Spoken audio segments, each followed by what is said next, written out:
Hello and welcome to this video. It's time to talk about the first line of defense in cyber security. We shall be discussing firewall and IDS. What is a firewall? A firewall is a network security device which monitors and filters incoming and outgoing network traffic based on an organization's previously established security policies. What it means is that each organization could have a different policy about how they set up their own firewall. So what is the purpose of a firewall? The main purpose of a firewall is to establish a barrier between a trusted internal network and untrusted external network, such as the internet. In this case, the internet is an external network. So what does it help us to achieve? To prevent unauthorized access and protect against cyber threats. So when an attacker is trying to have access to a network, the attacker is going to be hit by the firewall. Based on the security policies configured on our firewall, the firewall is going to filter unhealthy traffic and allow those healthy traffic to pass through into our own internal network. There are types of firewalls. We have the hardware firewall. Example is this firewall here. This is the internet, which is the external. So before a packet gets to individual PCs, that packet needs to be accessed by the firewall. It separates the traffic into allowed and unallowed traffic. So there are basically types of firewalls. The first one here is a physical device. This device sits between your network and the internet so that they can offer robust protection and are ideal for large organizations. That is the hardware. Then the software is the applications installed on individual computers or servers. They protect specific devices and are common for personal use or small businesses. That computer you're using now has a software firewall installed on it, and this prevents hackers from having a direct link to your computer. So here is a basic firewall and IDS architecture diagram. Packets traveling from the internet need to be examined by your firewall, and the firewall is going to filter it based on the policies and configuration on the firewall, and it's going to allow those packets that are healthy to pass through, and the rest will be dropped. Again, intrusion detection system allows only packets that are of normal behavior to pass through. Any packet with malicious or suspicious activity will not be allowed to pass through your intrusion detection system. So these two offer security services to our network or personal PC. So how does it work? Firewalls examine data packets and decide whether to allow or deny them based on predefined rules. So while setting up your firewall, you have to specify what packets you allow and those you don't want to allow within your network. Rule-based access control. What are they? They use a set of rules to determine which traffic is permitted or blocked, often based on IP address, port, or protocol.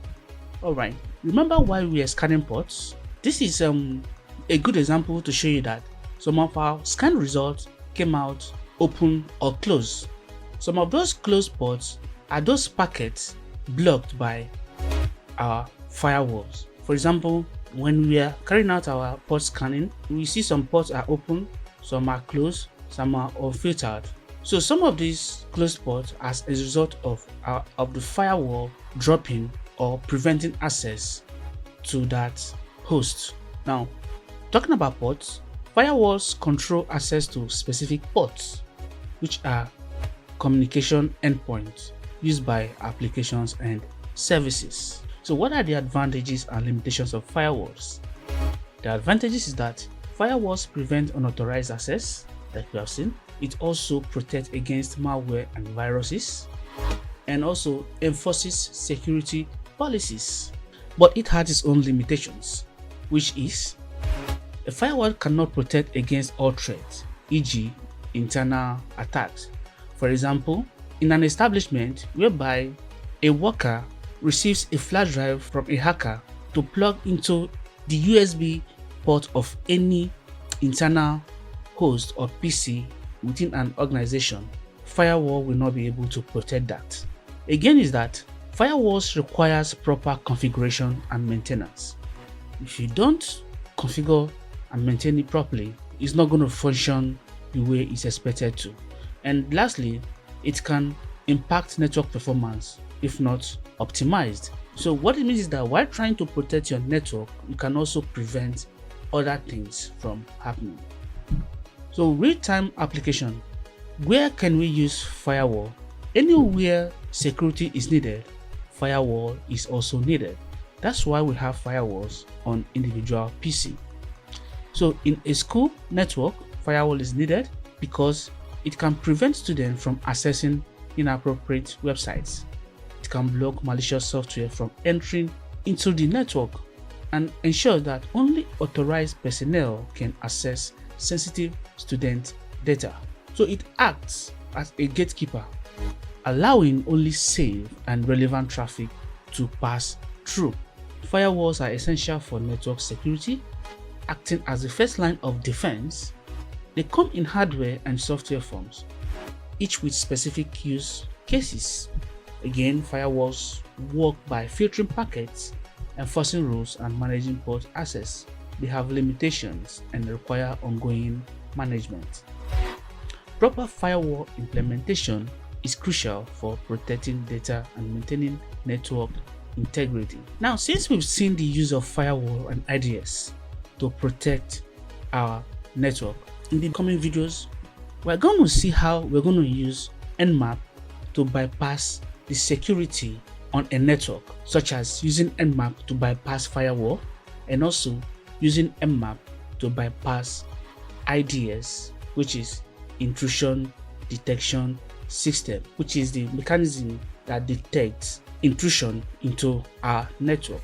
So I told you that Nmap is a big tool. So when you learn to use Nmap, it's going to help you in most of your cybersecurity and ethical hacking journey.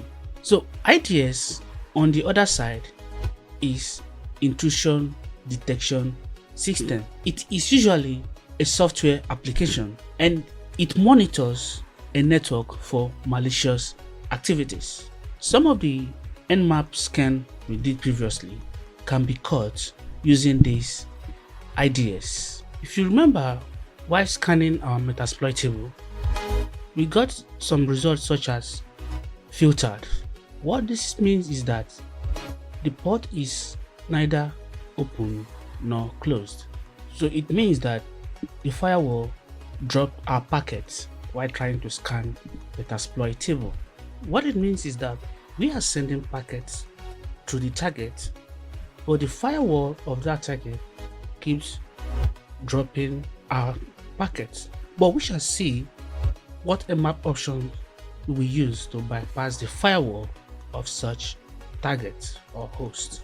Firewall is a gatekeeper and is a rule book. That's because when it comes to configuration and policies, the firewall works strictly based on predefined rules. It decides what's allowed or blocked according to that rule book. So if you don't know the rules, you won't know the kind of scan to perform in order to bypass the firewall. So since we don't know the rules or policies configured on a firewall, let's try and see some options we can try in order to bypass a firewall. So how can we know if some ports in a target machines are under a firewall? Nmap previously told us that, and that is by the output known as filtered. A filtered port is either open nor closed. How can we know if some of the ports in our target machine is under a firewall? Nmap should tell us that those ports are filtered, and Nmap does not know whether the port is open or closed. Therefore, Nmap will output filtered. So when there is a drop in packet, it could be regarded that such target is under a firewall. Let's try some example here, which is practical. If I go to my Windows 10 machine, let's go see the firewall on this machine. So when I go to control panel on my Windows 10 virtual machine,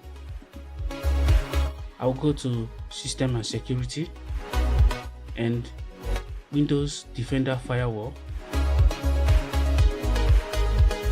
You can see that the firewalls are on. So this Windows 10 machine has the firewalls turned on. So in our next video, we are going to scan it while the firewall is on, and again scan it while the firewall is turned off. Let's see what we're going to find out. That's all for this video. I will see you on the next one.